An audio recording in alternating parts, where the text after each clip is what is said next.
Hello there, and just like that, as quick as the winter meetings came in, they are now done. So I'm going to give you a brief overview of what happened on day 3 and day 4 of the winter meetings. As of this morning, around 10:15, when the Rule 5 draft completed, that was the end of the winter meeting. So now the GMs have packed up, going back home, going to go meet with their teams. Ponder whatever deals they may have been discussing over the last 4 days with other general managers, agents for free agents, and ball players themselves to see what kind of deals that they're going to make.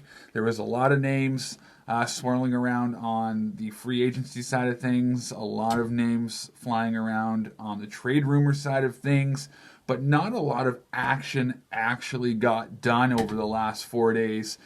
Still no big name starting pitchers off the market, no big name position players off the market yet. The one market that we did see move and move quickly was the relief market.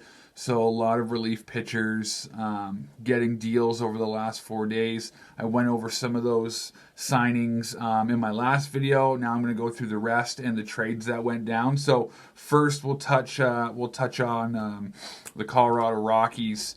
They went out and they got Brian Shaw for 3 years, $9 million per season. Good pickup, good arm out of the bullpen for the Rockies. They weren't done yet either. They went out and they re-signed Jake McGee, left-handed pitcher, to a 3-year deal as well. There is some rumors circulating that a deal is close to being done with Greg Holland as well. That would be 3 massive additions to their bullpen. They really needed to bring back Jake McGee. He was really effective for them last year. They really want to keep Greg Holland in the mix as well. Had a very, very good year coming off of Tommy John surgery last year. And then adding Brian Shaw, who I think is probably the best arm on the market in the relief pitcher market that's not a closer. Getting him signed for a 3-year deal. Tommy Hunter signed a 2-year deal with the Philadelphia Phillies, so the Phillies are bolstering their bullpen. There was a rumor going around that Addison Reed had also signed with the Phillies. That was false. It ended up being Tommy Hunter. Michael Pineda signs a 2-year, $10 million deal with the Minnesota Twins to enter. Well, he's coming off Tommy John surgery too, so he's probably not even going to pitch in 2018. More so, if they can get a couple starts out of him towards the end of the year, it might be a nice push for them heading into the playoff race. The Twins also solidified their bullpen a little bit today, signing 40-year-old free agent Fernando Rodney. So he's gonna be at the back end of their bullpen as well. $4.5 million for 1 year on a 40-year-old Rodney. Not too bad of a pickup. Good to see Minnesota adding some arms there, as they need some arms, and they got a couple right there, so that's good. Chicago Cubs pretty active as well, signing Steve Shesak to a 2-year deal today.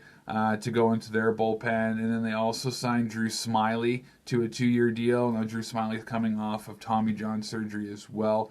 It's a 2-year deal worth $10 million. They might be able to get him towards August of 2018. That would be like a nice free agent or a trade deadline pickup if you could get Drew Smyly to come in and pitch out of your bullpen. And then adding Steve Shesak is a nice pickup as well. Joe Smith today signs a 2-year deal with the Houston Astros. So the Astros really identified their bullpen as something they wanted to beef up in the offseason. They just won the World Series, so there's not much that they have to do. One of the things that they wanted to do was shore up that bullpen. So getting Joe Smith in there is a nice pickup. Let's talk about a couple trades. Probably the biggest trade that went down during the meetings was Marcell Ozuna being traded from Miami to the St. Louis Cardinals for a couple prospects.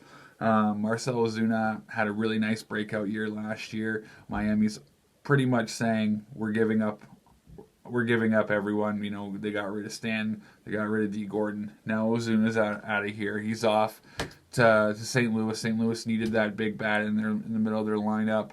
So we'll see how that plays out. We'll see if he can bring the heat that he had last year in Miami over to St. Louis this year.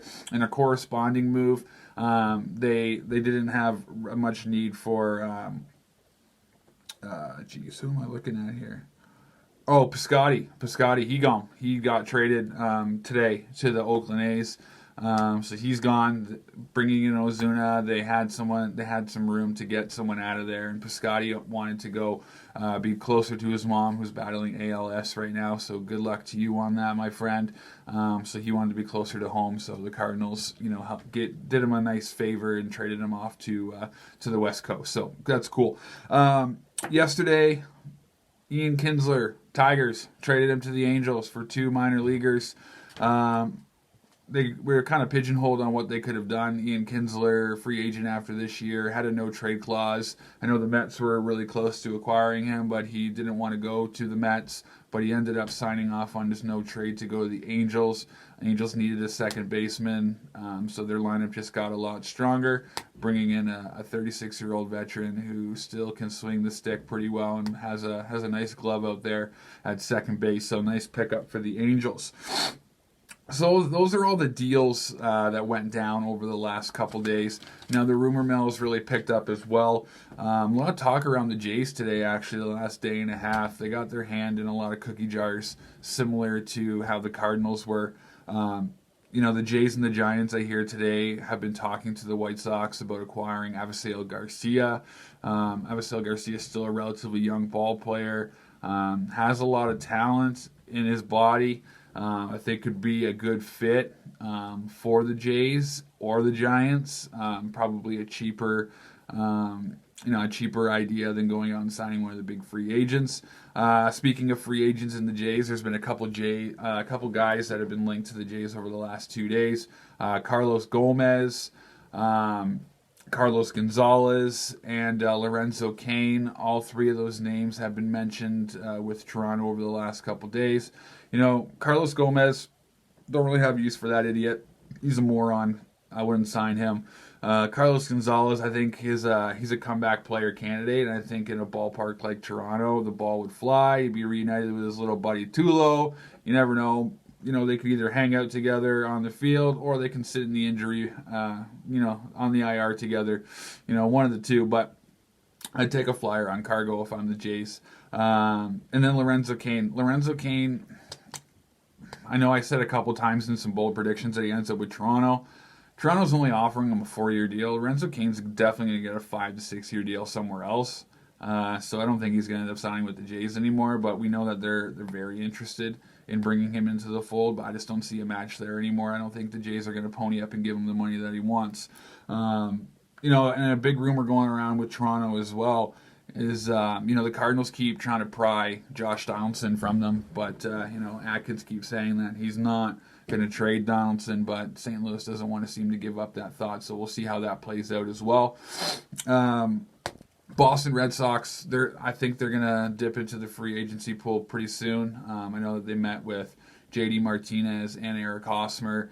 Their representation over the last 4 days, we know that they want to add 2 impact bats. I think they'll at least get one of those 2, if not both. I think it's inevitable that J.D. Martinez ends up in Boston, so we might as well just get things moving and get him signed real quick. But this has a weird feeling to me. Remember a couple years ago, a couple big bats that they went out and signed, Hanley Ramirez, Pablo Sandoval. How did that work out for you, Boston? Not too good, eh?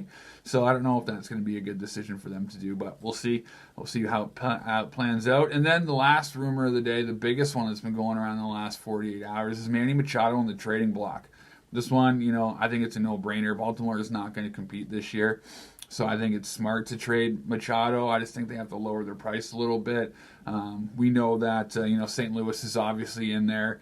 The Giants are obviously in there. The Yankees have made a call. Boston's made a call. But the leader of the pack seems to be the White Sox.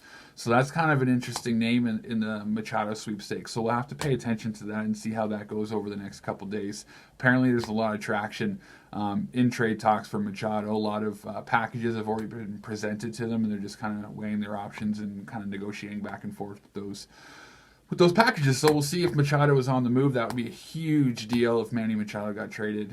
It would really solidify the East as a 2-horse race, I think, New York and Boston. So we'll see how that goes. So that's the wrap up from the winter meetings. Wasn't as eventful as I thought or had hoped. It was still pretty fun.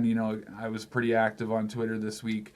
Refreshing every 5 minutes to see what was going on. So I always love the winter meetings. Sad that it has to come to an end, but there's a lot of things left to go and happen in the off season. So stay tuned to my videos. I'll be posting every time something big happens, of course. Make sure you click subscribe underneath the video if you like this video or any of my other videos.